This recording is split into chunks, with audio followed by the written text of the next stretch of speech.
شاہ صاحب سب سے پہلے تو مجھے صرف یہ بتا دیجئے کہ اس روح سے ہم کہتے ہیں کہ نشہ حرام ہے، نشہ حرام ہے کہاں لکھا ہوا ہے؟ شراب حرام ہے کہاں لکھا ہوا ہے؟ یہ حرام نہیں مانتے جو لوگ کہتے ہیں قرآن میں کہیں نہیں لکھا ہوا، ان کے لیے کیا تبلیغ ہے آپ کی؟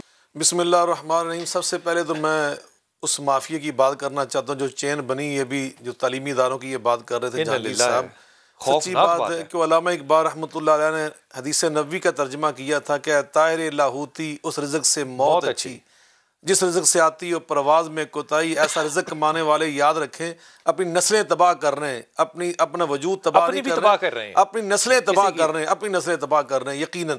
دوسری بات نبی کریم علیہ السلام نے خود فرمایا تائس عبد الدینار، یہ درم و دینار کے بندے ہیں، اب اللہ کے بندے نہیں ہیں، یہ روپے پیسے کے بندے ہیں، اب اس کی بندگی میں لگے ہوئے ہیں اور فتنہ پیدا کر رہے ہیں معاشرے کے اندر۔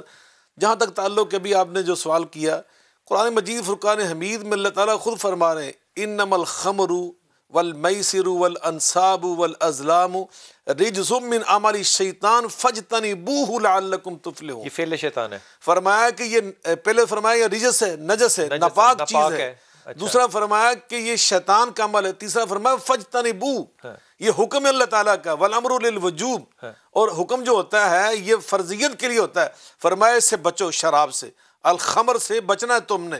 خبر اب اس کے اوپر جو پڑھے لکھے لوگ ہیں نا وہ کہتے ہیں جی اس میں تینوں جملوں میں حرام کا لفظ تو آیا ہی نہیں۔ یہی تو ان کی کم علمی ہے۔ اگر وہ قرآن کے اسلوب کو جانتے ہو نا اور شرعی احکام سے وہ واقف ہوں تو ان کو پتہ ہونا چاہیے۔ جو ابھی میں نے عبارت پڑھی تھی وہ کیا ہے؟ الامر للوجوب، کہ جو چیز فرض کرتا ہے نا اللہ تعالیٰ اس کے لیے حکم آتا ہے یا نہیں آتی حرام کے لیے، تو جو اللہ یہ حکم دے رہا ہے کہ اس سے بچنا یہ حرام چیز ہے، اس سے بچو، اجتناب کرو، یہ عربی گرامر کے لحاظ سے یہ امر کا صیغہ ہے، اور امر وہاں پہ آتا ہے کہ جو اللہ فرض کر رہا ہے، یعنی اس سے بچنا فرض ہے، یعنی حرام ہے تو اس لیے ہم نے اس سے بچنا فرض ہے۔ میں کیونکہ عربی گرامر کو سمجھتا نہیں ہوں، میں عام طور پہ اس کی جو تفسیر کیا کرتا ہوں نا ڈاکٹر سراج صاحب کے ساتھ بیٹھ کے کیا جاتا ہے، اللہ تعالیٰ نے جنت نصیب فرمائے، کہ اگر اللہ یہاں پہ کہتا ہے نا یہ حرام ہے تو آپ کہتے کہ حرام تو فلاں کا گوشت بھی ہے، تو اگر بھوک لگ رہی ہو اور مرنے والا ہوں تو کھانا اللہ نے کہا ہے کہ اتنا کھا لو کہ بچ جاؤ، تو میں اتنا پی لیتا ہوں یا کر لیتا ہوں نشہ جتنا کہ میری زندگی کے لیے ضروری ہے۔ اللہ نے کہا یہ فعل شیطان ہے، بالکل وہاں پہ وہ ریورسبل ہو سکتا ہے، یہاں ہو سکتا ہے، یہاں پہ ریورسبل نہیں ہو سکتا۔ بہت خوبصورت، مر جاؤ نشہ نہیں کر سکتے، بالکل۔ اور نبی پاک یہ حکم ہے۔